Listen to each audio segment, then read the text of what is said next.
Good afternoon.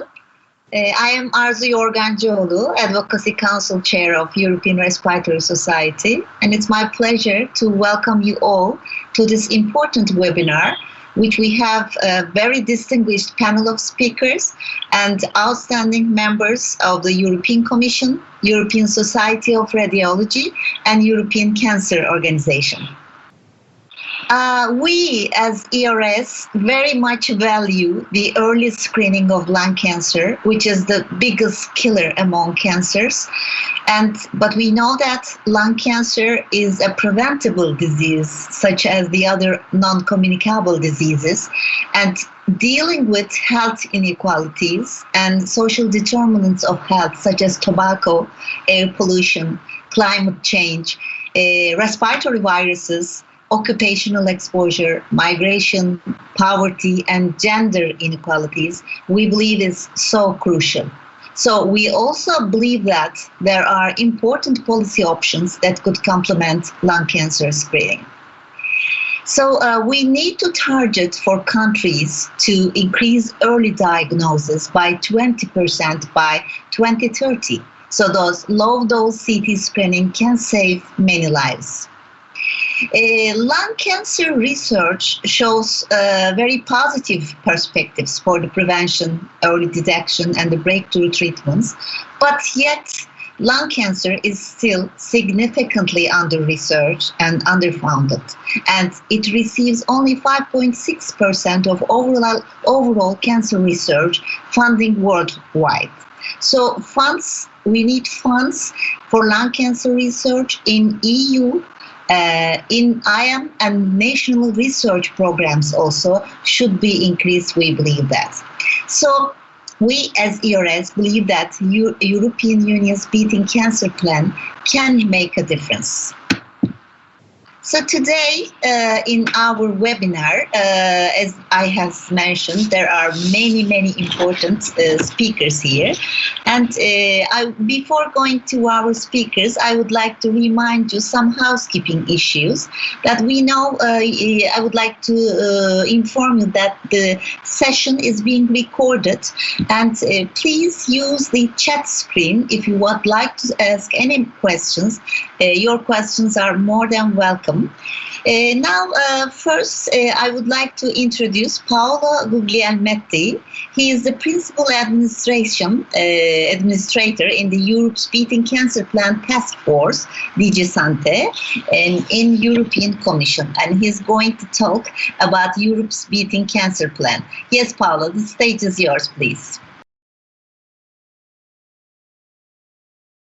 Thanks a lot. Thanks very much for the invitation, and let me say that I'm very pleased to be here after the adoption by the College of the Cancer Plan, because now it's time to implement it. And so really I think that we are starting a very important tracks of sharing information, communication, in order really to try to put in practice what is indicated in the communication and in the cancer plan.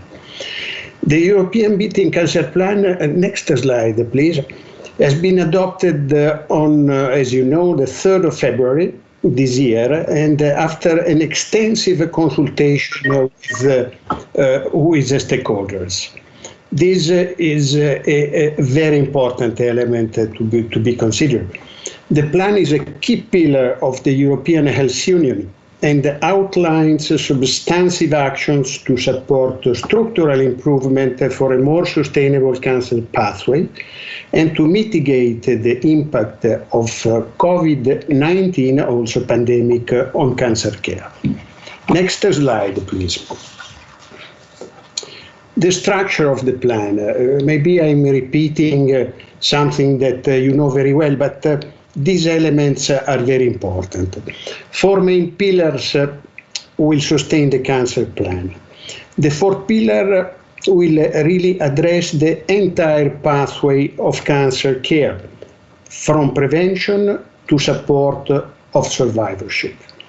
Prevention, early detection and screening, access to diagnosis and care, and the support to the quality of life of cancer patients and survivors will be pivotal elements of the cancer plan. 4 additional thematic areas will cross-cut the 4 pillars: research, innovation, and particularly attention of personalized medicine, addressing a disparity, and a special focus on childhood cancer and survival. Next slide, please. The plan, as you know, is really patient-centered. We put all our energy in order to keep in the focus the patients.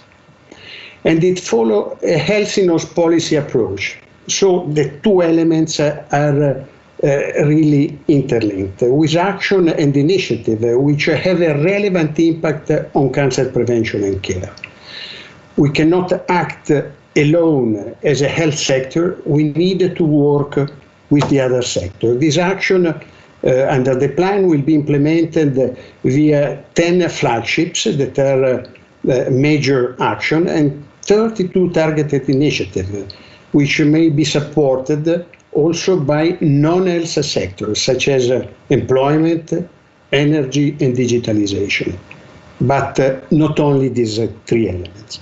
Research and development will be indeed fully cooperating in supporting the plan through the mission on cancer of Horizon Europe. Concerning funding, 4 billion, as you know, euros, will ensure the support of the action, out of which 1.25 billion under the EU for Health program. Concerning the implementation, and so now we start really to enter in the subject of the discussion of this webinar, and governance, of course. We are working to establish the EU Cancer Plan Implementation Group to align actions and policy across the European Commission and other EU institutions.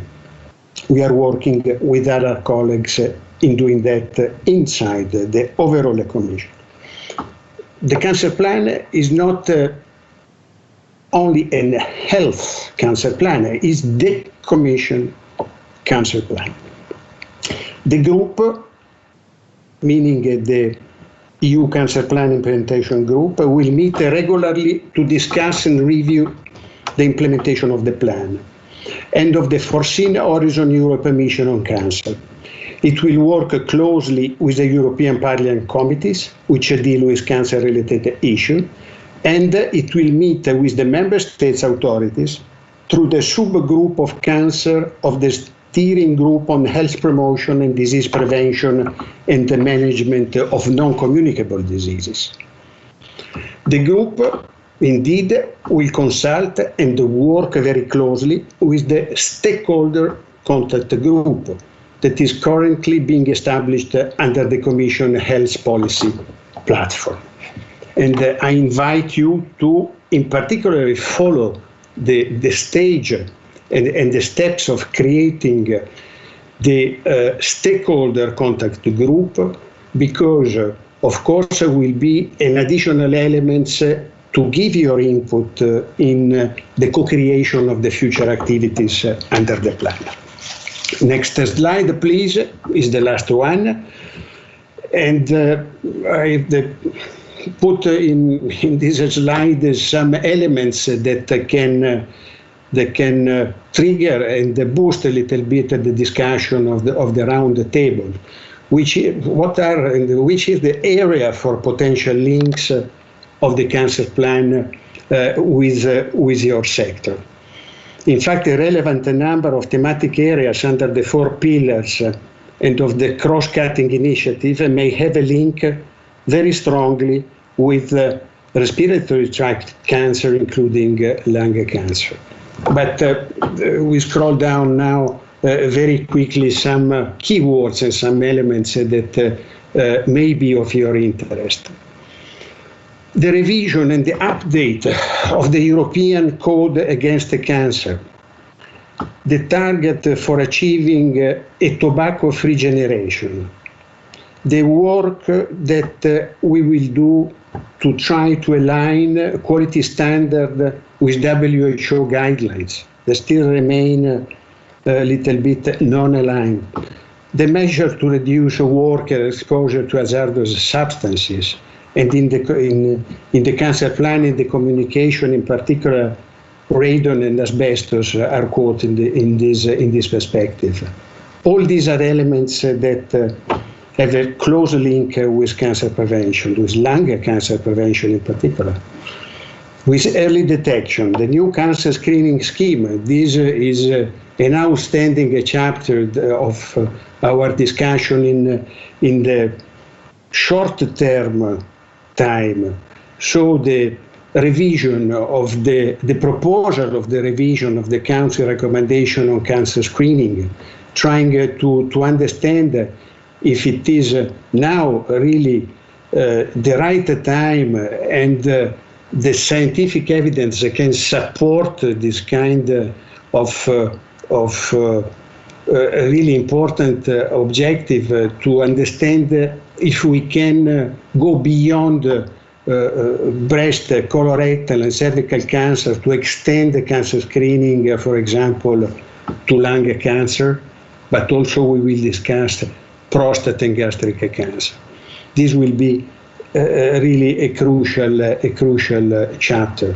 In diagnosis and treatment, we would like really to strengthen the access through cancer diagnostic and treatment using the innovative technologies and the new approaches. And we feel that the creation of comprehensive cancer centers in those member states who are less equipped, with the help of where national comprehensive cancer centers are still advanced, will help really a cross-EU approach to allow and to ensure this access to high-quality diagnostic and treatment.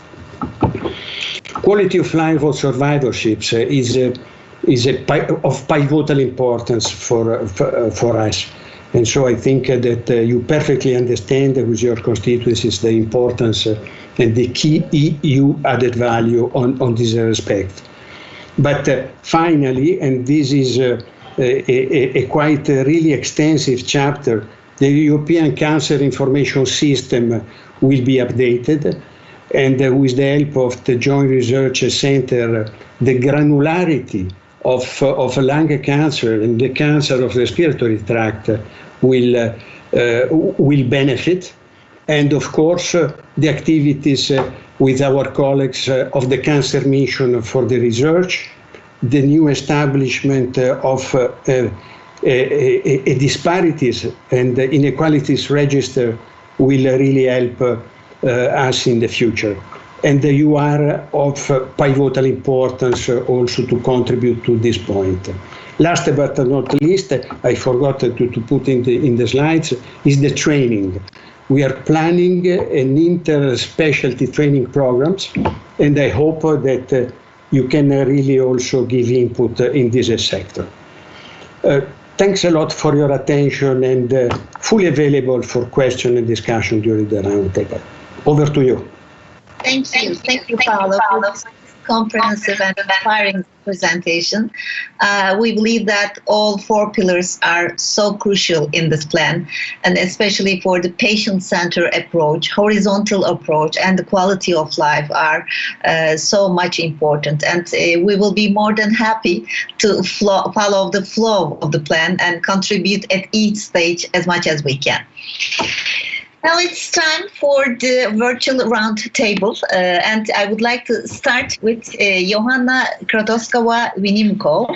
She is the European Respiratory Society's Secretary General, and she's going to deliver a presentation entitled Delivering the Early Diagnosis of Lung Cancer. Please, Johanna. Thank you, Arzu.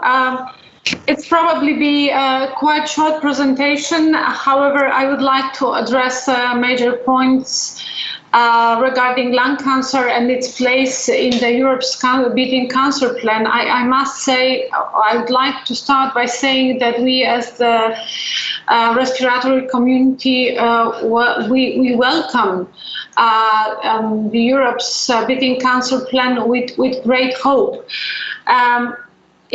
The lung cancer has been a concern, our concern as the Respiratory Society for many years.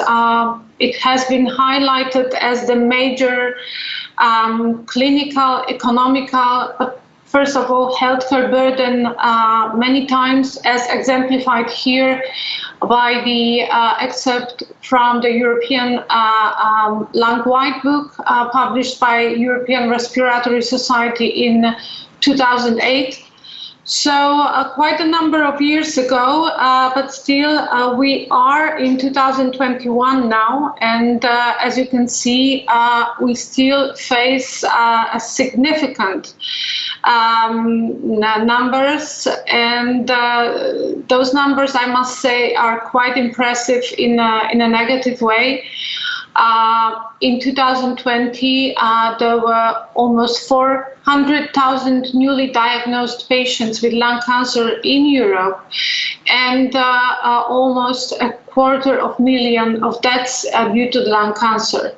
So this is a significant healthcare problems. And as I said, not only healthcare, but also social and economical for Europe.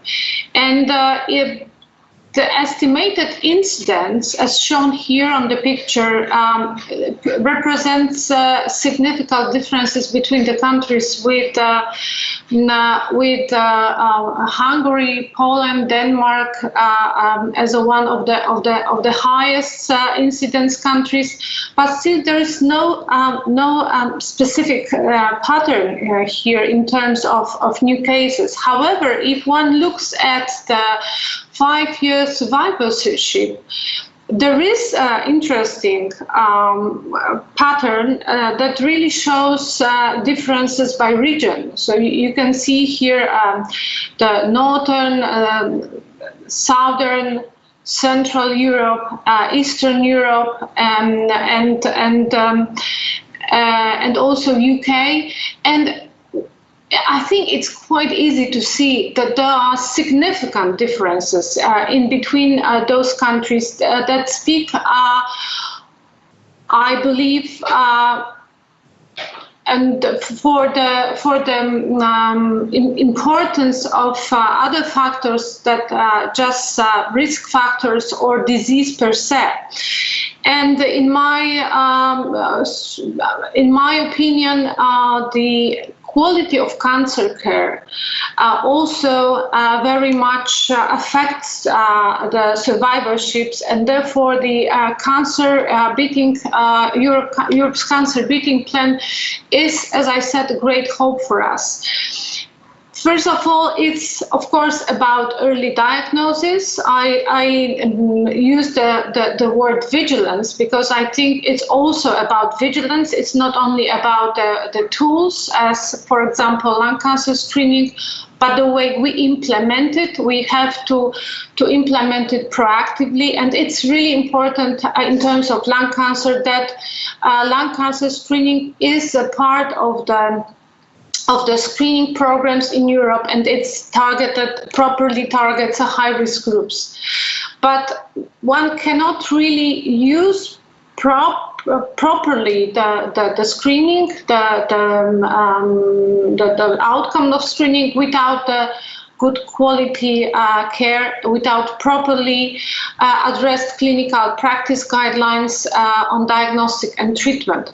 I'm specifically mention diagnostic and treatment because I do believe that those two have always come together as a one. There could not be a modern, up-to-date and effective treatment without the up-to-date diagnostics. So this is really important that we, apart from the lung cancer screening or medical vigilance, as I named it, we also make sure that the best medical practices are implemented. So again, fast and comprehensive diagnostics of lung cancer and together with timely and personalized treatment. So in my personal experience, this is, I think, the proper organization is probably the most important and most difficult part, because as you know, the optimal care delivery in lung cancer is particularly challenging. This is due not only to the clinical difficulties we face with this tumor, with this cancer, but also due to the fact that unlike in many other cancers, here the multidisciplinary approach, the multidisciplinary management of diagnostic and treatment is of particular importance. We face it every day. There is a number of specialties directly involved, both during the diagnostics and then during the treatment, and only good coordination of efforts and good coordination of expertise and clinical input really provides the up-to-date care for those patients. I was really happy to see that the need and the importance of the innovative diagnostic tools and innovative novel treatment options have been especially emphasized in Europe's cancer beating plan. I think this is of extreme importance because that provides us not only with a tool that also allow us to implement the new progressive treatments for the sake of our patients. And the last but not the least, I do believe that without the high quality, high standards of care, neither lung cancer screening, neither modern up-to-date diagnostics or treatment would not bring the result we expect from it. We really have to make sure that all that comes with the best possible quality and the quality assurance schemes are implemented. And having said that, having emphasized the multidisciplinary quality of lung cancer care, I would like to bring the document I personally believe of significant importance, because this is the document that really addresses the essential requirements for the quality cancer care. This is actually the title of this document. It has been signed by a number of important medical societies and patient organizations. And actually, if you look at the list of authors, that really speaks for the multidisciplinary care of lung cancer. We have European Respiratory Society, European Society for Radiology, European Society for Surgical Oncology, European Society of Pathology, European Society of Radiotherapy, and the last but not the least, European Cancer Organization and the patients. So the multidisciplinary care I mentioned so many times during my talk really involves a number of specialists, and I think it is of specific significance that we make sure that both the training programs but also the reference networks that are part of the Europe's cancer beating plan are also involved and implemented into this program and would be able to provide a good quality care for the patients. Thank you very much. Thank you, Joanna. As you have mentioned many times, the multidisciplinary team approach, I would like to ask you a very particular, very significant question. How do you think that Europe's beating cancer plan has been states setting up the lung cancer units or the centers that have a core multidisciplinary team and support health professionals to diagnose lung cancer early. Could you make a clinical suggestion, a practical suggestion? Well, with pleasure. As you might guess, I have a number of ideas, but I very much hope that my opinion will be supported by others as well. And specifically in terms of early diagnosis, of course, lung cancer screening is a big hope. We now have a very solid scientific data regarding the efficacy of lung cancer screening. So I think it's really important that the lung cancer screening would be a part of the cancer screening scheme proposed by the European Commission, and as specifically emphasized by this document, the Council is going to update recommendations. So I believe this is a very important part of what I see as a potential support of Europe's Beating Cancer Plan for specifically lung cancer. And secondly, I also emphasize, as you said a number of times, the importance of multidisciplinary care. And of course, it's not just a multidisciplinary board, either during the diagnostics or treatment phase. It's essentially what I meant is a network of centers or groups of centers that would be able to provide really a very complex, very multidisciplinary,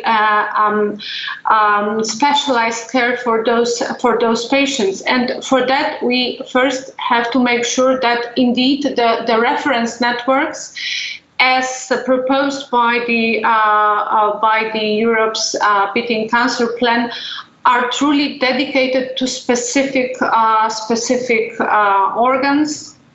For example, dedicated to lung cancer, as it's not only treatment phase, it's not only oncology, but as I said, also thoracic surgery, respiratory medicine, pathology, radiology. All those specialties are directly involved throughout at all stages of care for lung cancer patients. So in that respect, the interspecialty cancer training program that has been mentioned by Paula, I think it's really important, and I do see in many aspects that Europe's Beating Cancer Plan is a challenge, but also is a huge opportunity for us as respiratory professionals, but also for our patients. Thank you. Thank you, Joanna. Now we will move on, and now it's my pleasure to introduce European Respiratory Society Assembly 11, which is the Thoracic Oncology Assembly head, Jan van Merbeek, and he's going to deliver a presentation entitled "The Case for Lung Cancer Screening." Van, the stage is yours, please. So, good afternoon. It's a privilege for me to attend and present at this meeting. So, besides being the head of the Assembly 11, I'm also representing the board of the European Cancer Organization. In my talk, can you, next slide, please?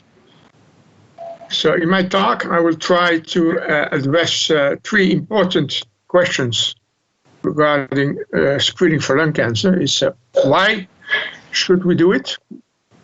How should we do it? And who should be screened? Next slide. So this slide may be somewhat redundant with the previous speaker, but nevertheless it's good to repeat the figures. So lung cancer has a high human cost in lives, and that toll was estimated in 2018 to be 1 new case every minute of the day. 1 new case every minute of the day.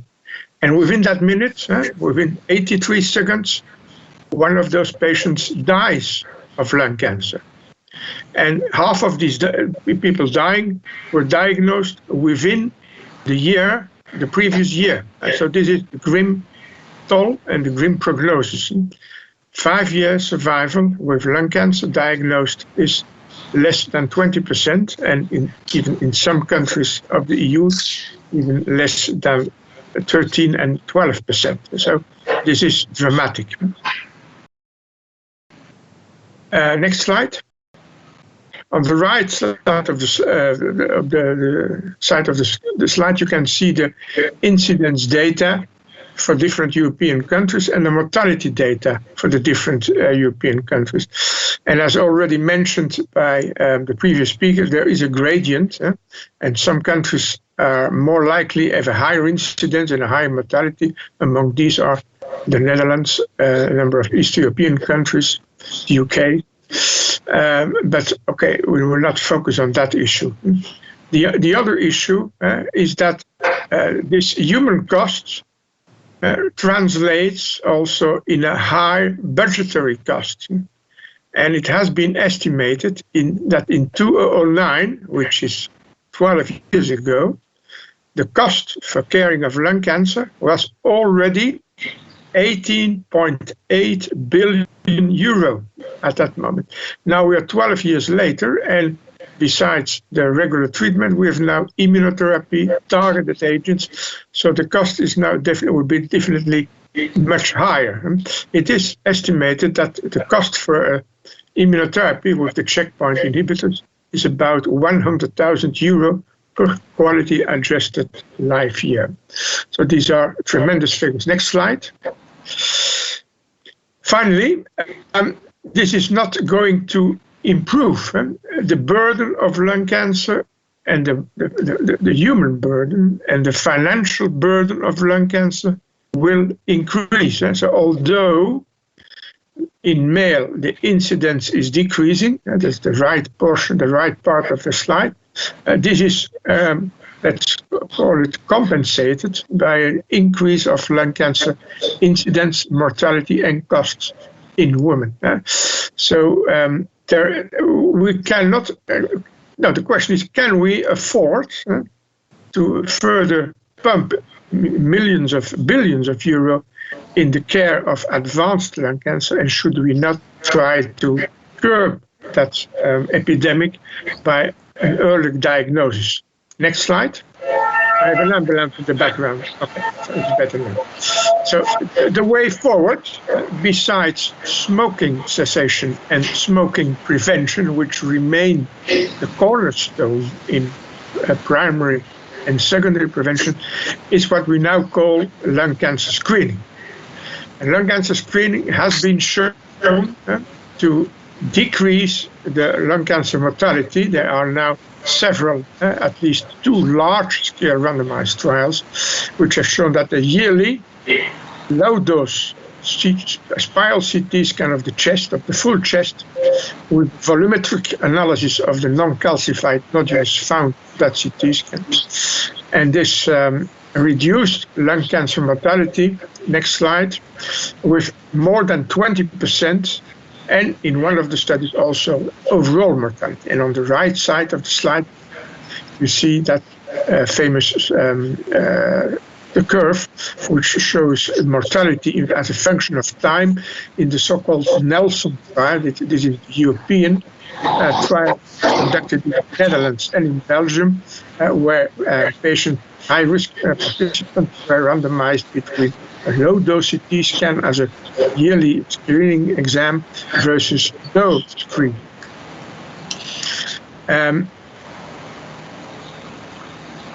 Besides reducing the mortality, this trial has also shown to improve the fraction of patients diagnosed in an early stage. So it improves the early detection.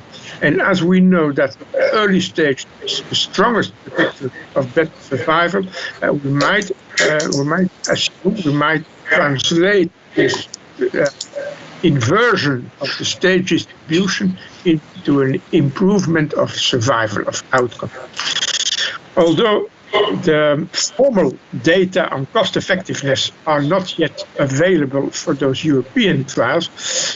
Lung cancer screening was shown to be cost effective according to US criteria, and a number of data, a number of estimates also in Europe that would show that with decreasing the number of CT scans, lung cancer screening would definitely be cost effective, and perhaps even more cost effective than other ways of screening. Next slide.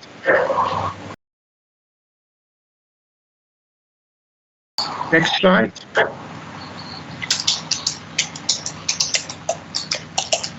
Next slide. Okay.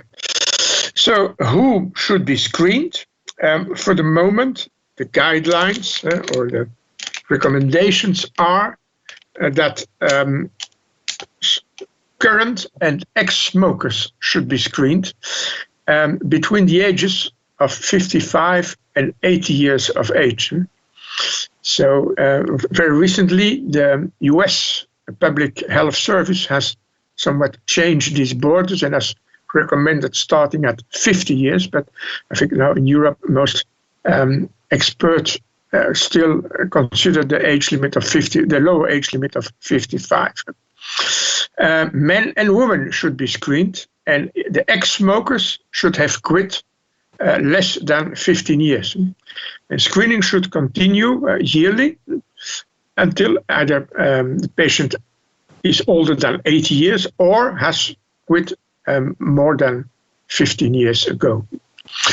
The smokers and the ex-smokers should have smoked at least 30 pack years, and a pack year is a well-known quantitative measure of smoking corresponding to an average of 20 to 25 cigarettes a day for 30 years. So if you have smoked 2 packs a day for 15 years, you have 30 pack years. So you can easily calculate your pack year history.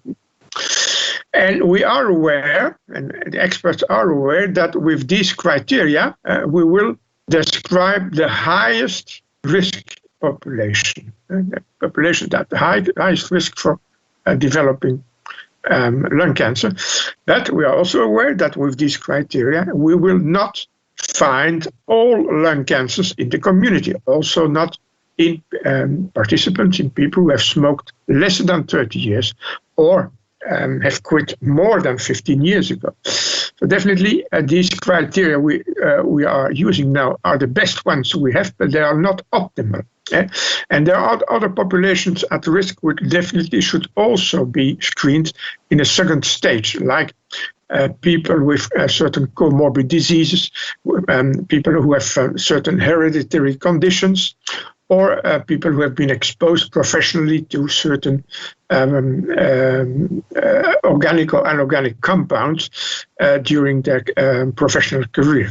But for the moment, let's start with these criteria of smoking and age before embarking on the other ones. And we are definitely in need of a biomarker, a marker of lung cancer in the population, which could be used for further refinement of the criteria.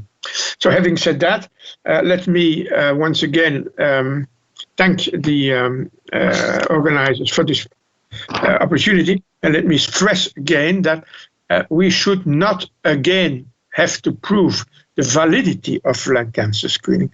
We have now to implement it in our countries. And that will be another hard task. Thank you. Thank you, Jan. Very great presentation. I would like to ask a question, given the available clinical evidence and the practical experience and the political momentum behind the Europe's Beating Cancer Plan.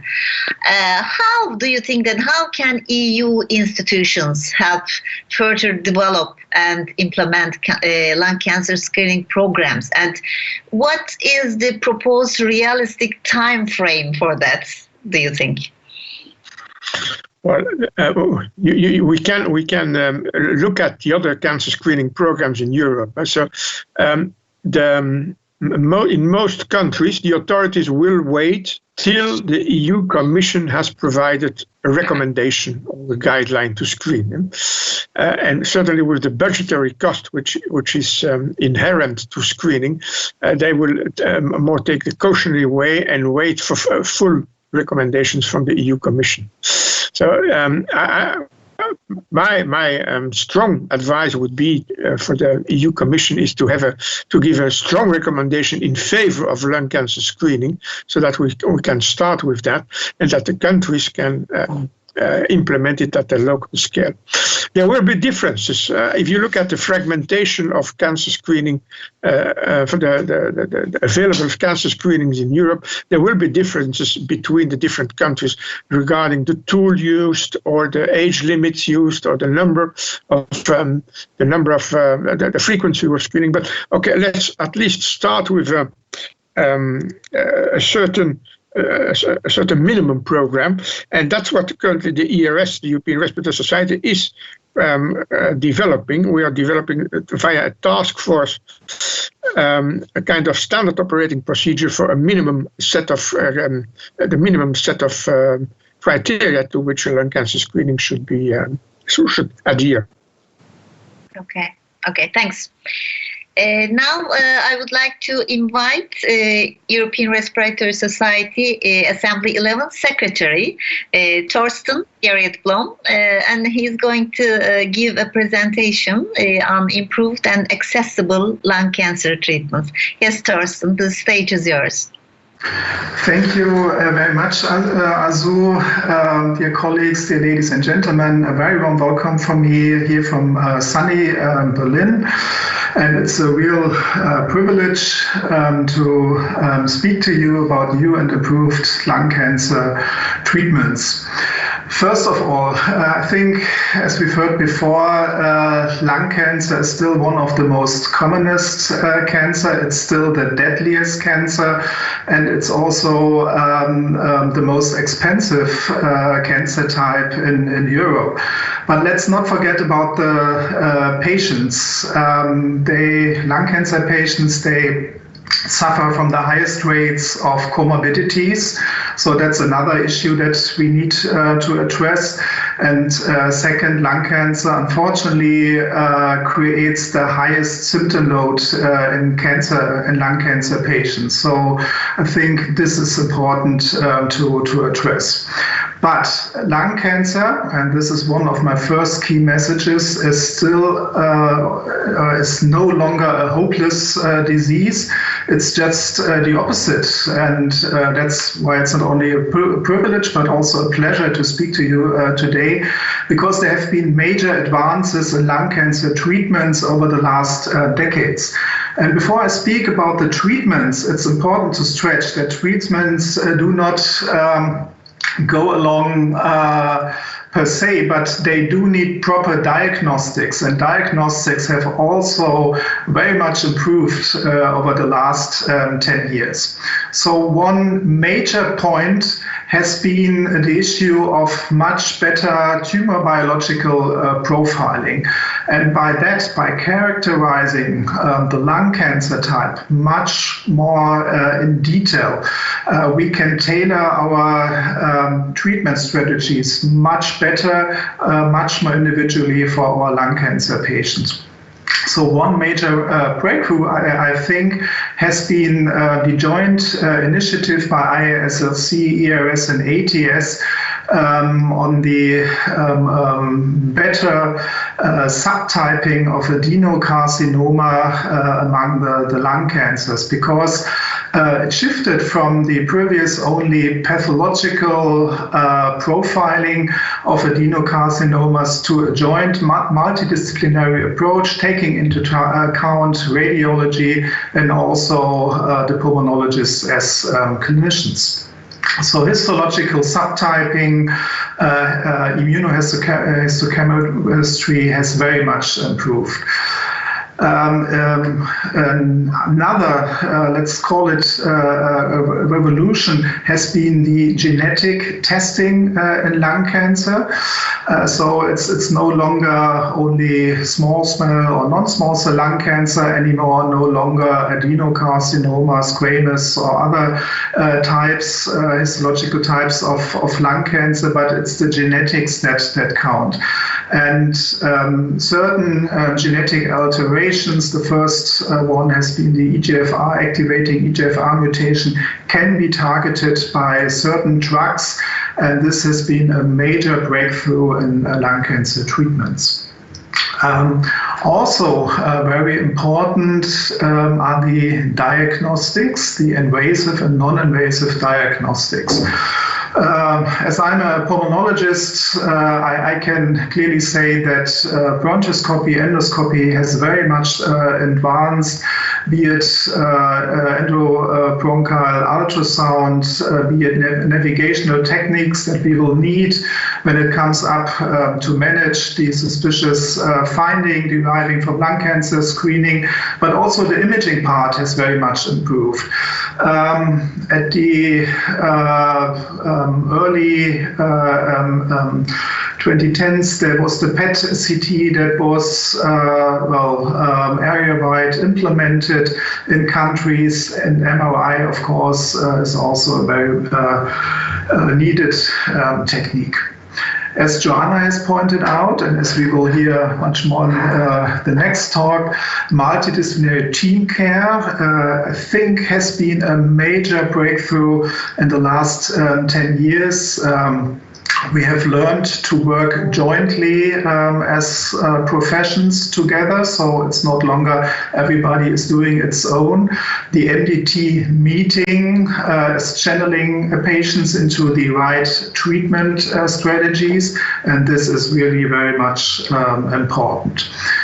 So for the early stages, we have seen advances over the last year, thoracic surgery and radiotherapy for the surgery. One topic is parenchyma sparing lung cancer resections that is currently discussed and developed. It's also about minimal invasive techniques, be it video-assisted or even robotic surgery, as you can see in the figures. For the radiotherapy, very much advanced stereotactic procedures with new techniques saving radiation for the patient and by that reducing side effects. For the systemic therapy, there have been two major improvements within the last 10 years. The one is the targeted therapies that I've mentioned before. So if we know the molecular targets that are alterated and we have a subset that can block this activating mutation, for example, that is producing uncontrolled lung cancer growth, then we can use this target and can prolong a patient's life very much more. Also, immunotherapies, they have revolutionized lung cancer therapies, and I think making the immune system competent, alert against the tumor, again, has been a major breakthrough in the advanced lung cancer stages. And both will lead in the future much more to diagnostic therapeutic sequences, as we know that the tumor is sometimes unpredictable, still active, changes its behavior. We need to take new biopsies when the tumor is advancing to use a new tailored drug. So it's about also multimodal therapies for stage 3 lung cancer and oligometastatic disease. But with all these fascinating advances that we have seen in treatments and diagnostics, the burning question for me, and also going along with this roundtable today, how do we implement these exciting research advances into daily care of our lung cancer patients across Europe, because I think at the end it's about the patients that deserves to receive this modern treatments. So the problem one for me is the inequalities in financing of oncology care. And here on this European map, you can see these are very recent data produced from a Swedish group around Hofmacher, and here you can see the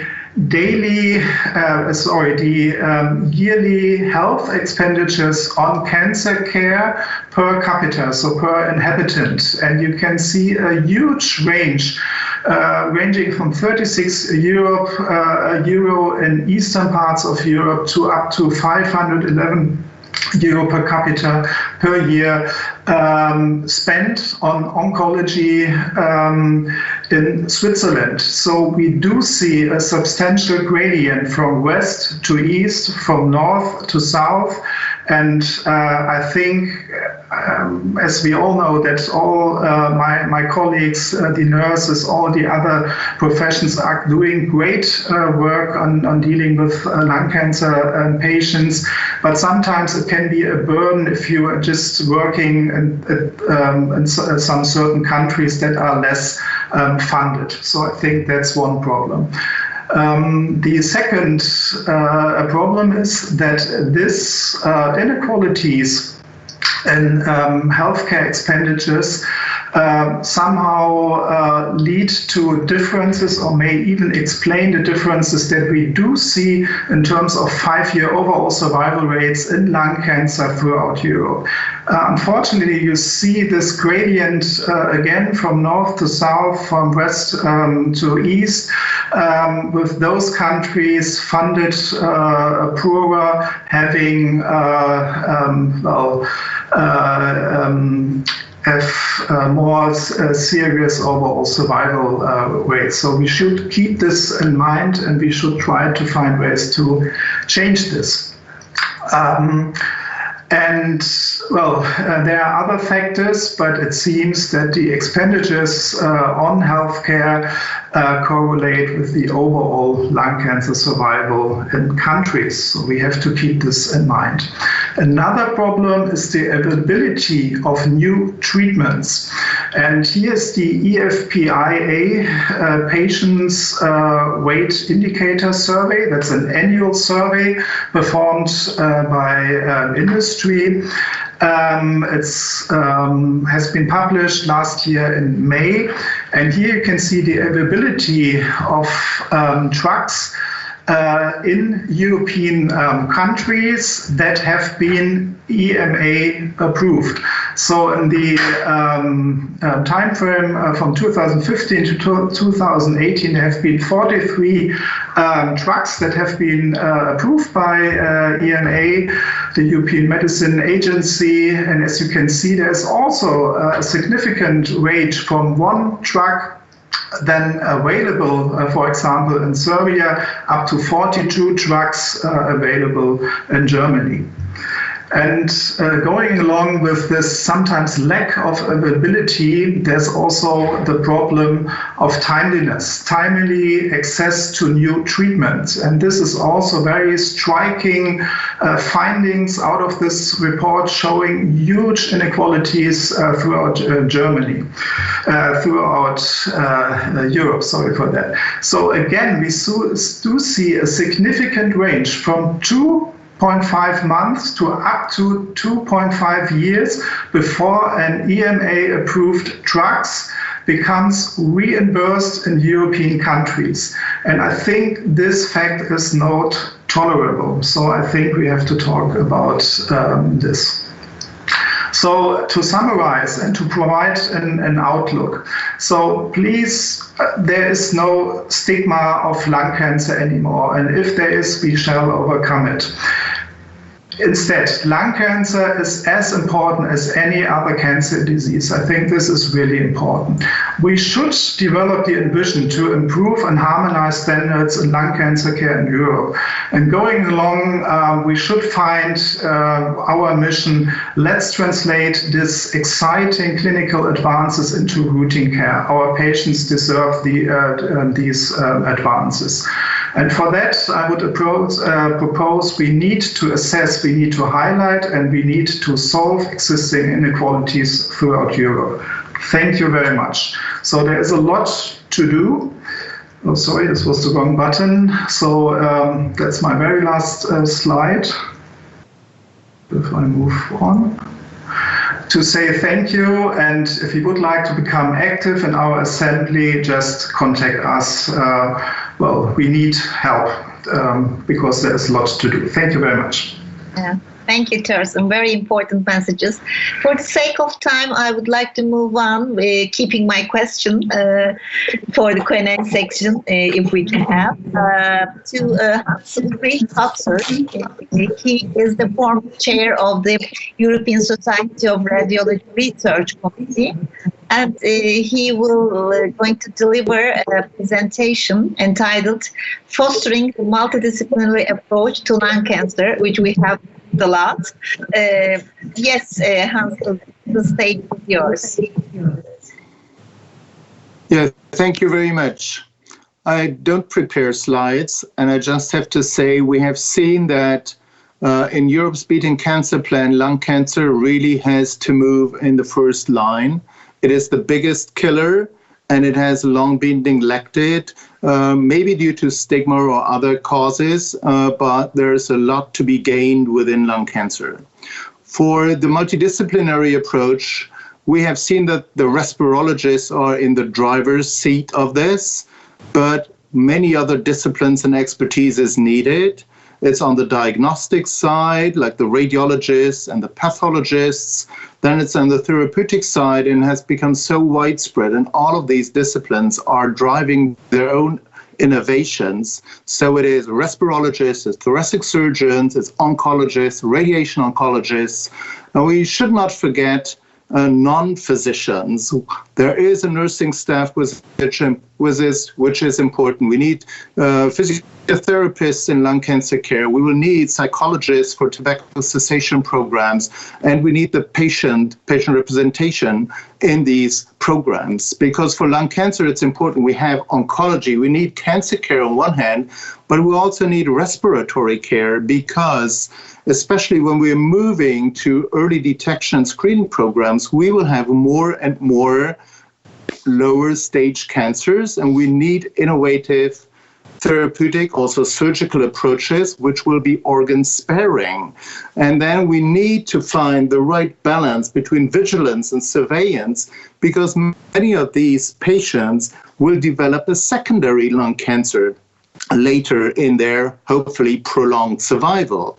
And we'll also have to find out and determine whether the new immunotherapeutic drugs and the checkpoint inhibitors will have a benefit in stage 1 or stage 2 lung cancer. And the other thing that is very important is actually the comorbidome, because many of these patients who suffer from lung cancer or who are at risk of suffering from lung cancer, they will also suffer from emphysema and chronic obstructive pulmonary disease. They might have lung fibrosis, which is a condition which has a higher percentage of developing lung cancer. And we have seen that patients we are saving from that are death to lung cancer from the screening program, they will die from cardiovascular events instead. So we have reduced and nicely shown that screening programs will reduce lung cancer mortality, but not overall mortality. So we have to look at the comorbidome and also take care of cardiovascular disease in these patients. So the cardiologist and other cardiovascular specialists might become a member of the team in looking for lung cancer patients. It is because we are looking at a disease that is mainly determined by tobacco consumption, but also other noxious substances, occupational lung disease, environmental disease, air pollution, and so on. And it's not only affecting the induction of lung cancer, but also other potential diseases. So Thorsten nicely mentioned the MDTs. The MDTs have been introduced, let's say, 15, 20 years ago, and they are the core of bringing all these multidisciplinary expertise together. but they are so manpower hungry because all the experts are spending hours in these MDTs on top of doing what they should actually do, diagnose and treat cancer patients. So we definitely need to improve and to accelerate the process of running MDTs, of bringing all these information, the innovation together from the different disciplines. And we will need a very powerful IT support for running MDTs efficiently to really come to individualized, personalized treatment decisions or proposals very quickly. So we should work backward from the new therapeutic options. What is needed in the way of taking these decisions? Which information do we need? Which diagnosis do we need?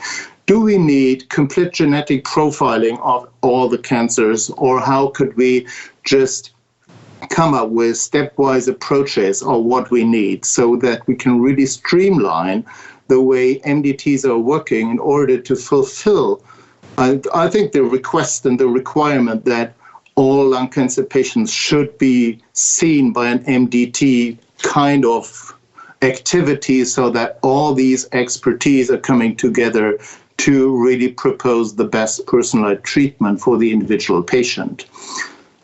So I think the communication between all the multidisciplinary experts in treating lung cancer and then accompanying these patients into a surveillance period is very important. As I already pointed out, when we are diagnosing lung cancer early, lung cancer mortality will go down. We will have to survey these patients for recurrence or secondary lung cancer, but also for the comorbidities.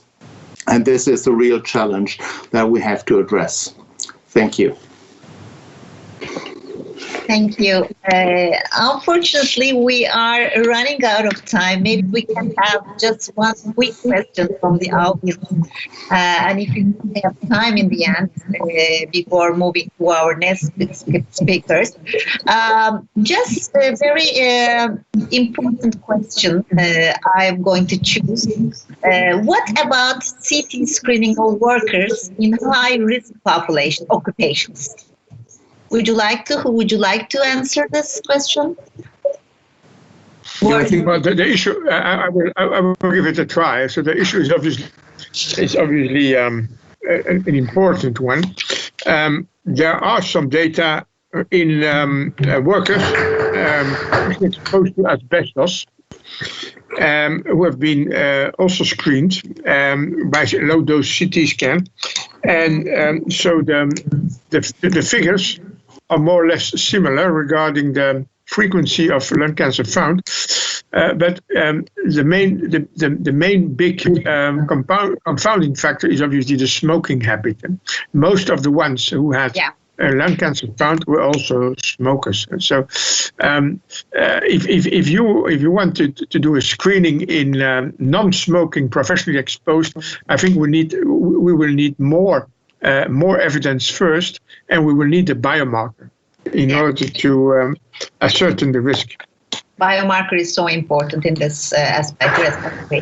Now I would like to introduce two speakers from European Cancer Organization, Mike Morrissey, the Chief Executive, and Richard Price, EU Affairs Policy Manager, and they're going to present us what is Europe's Beating Cancer Plan means for lung cancer.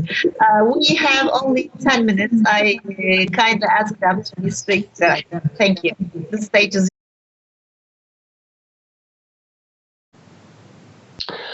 Well, thanks very much, Arzu. We really appreciate being invited. Very interesting webinar so far, I must say, and thank you for inviting us.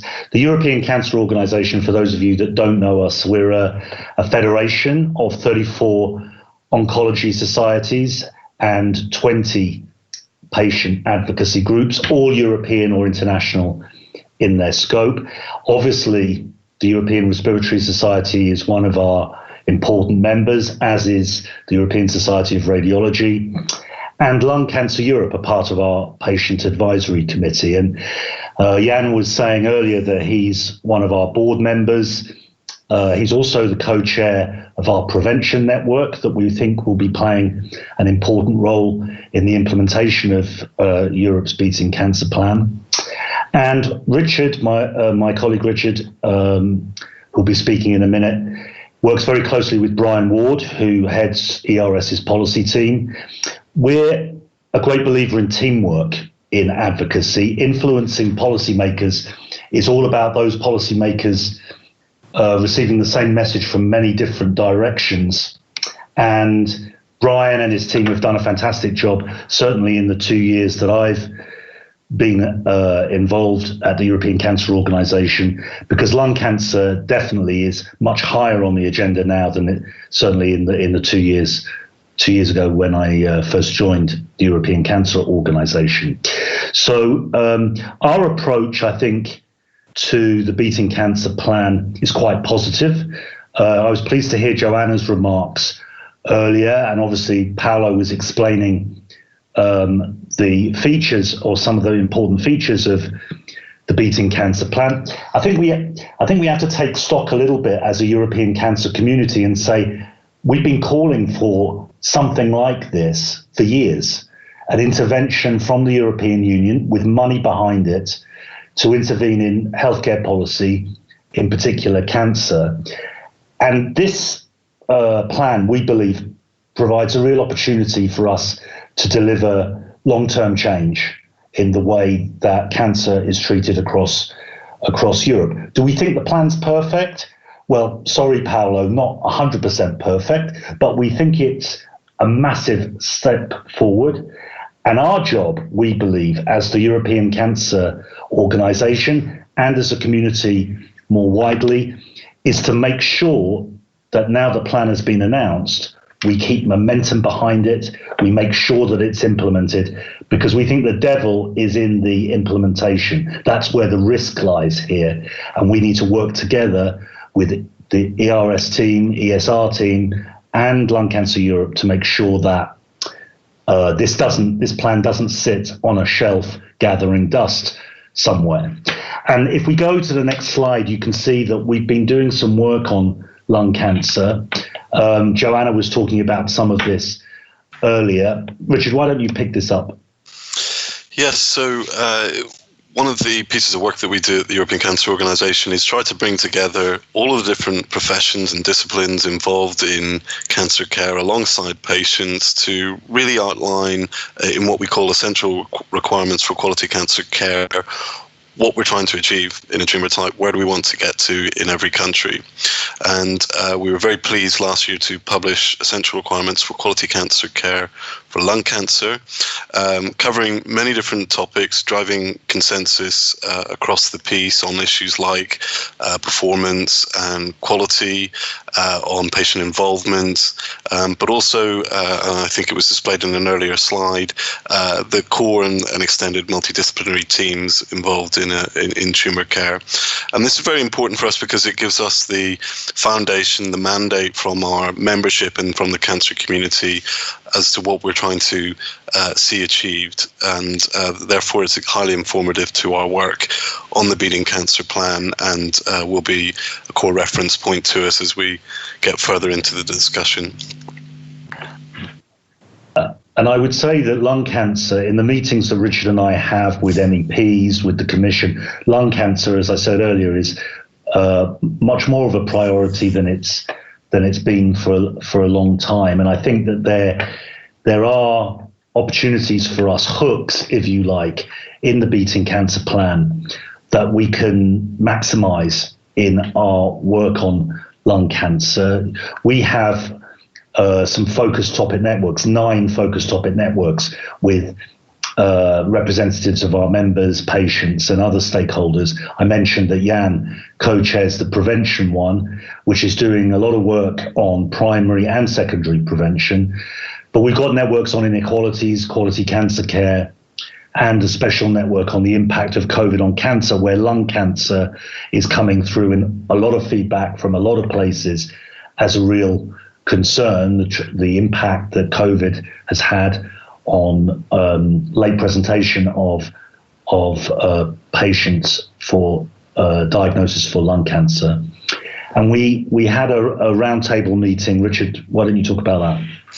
Yes, so following the publication of the Central Requirements for Lung Cancer, we brought together stakeholders to really think about how can we translate that vision for practice into the policy process. So looking at the Beating Cancer Plan, the Cancer Mission, what are the opportunities here? And the report from that roundtable, I think, really quite informative and thoughtful in terms of lung cancer and the particular position it occupies as a high incidence cancer with poorer prognosis, but also a lot of opportunity. And I think that was very well described during the earlier presentations, whether that's from lung cancer screening or from molecular diagnostics. And also something we covered in that discussion was around different ways we can implement quality control mechanisms within cancer care as well. So again, all of these things are now especially pertinent now that we have the content of the plan and the direction that Europe wants to go in those areas.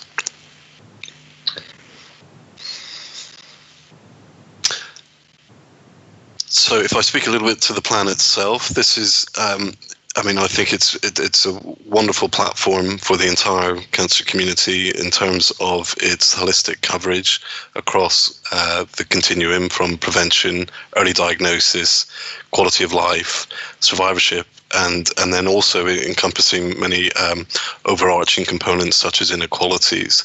And so this slide, it gives you a picture of the flagships initiatives in the plan, of which there are 10, but then there are a further, I think it's calculated at over 30 different actions also associated to the plan. So that can give you a sense of just the number of initiatives that will be rolled out over the years ahead, which have the potential to be very transformative in so many areas. So I think, from our organisation, it's a very strong congratulations to the Commission for the work done so far.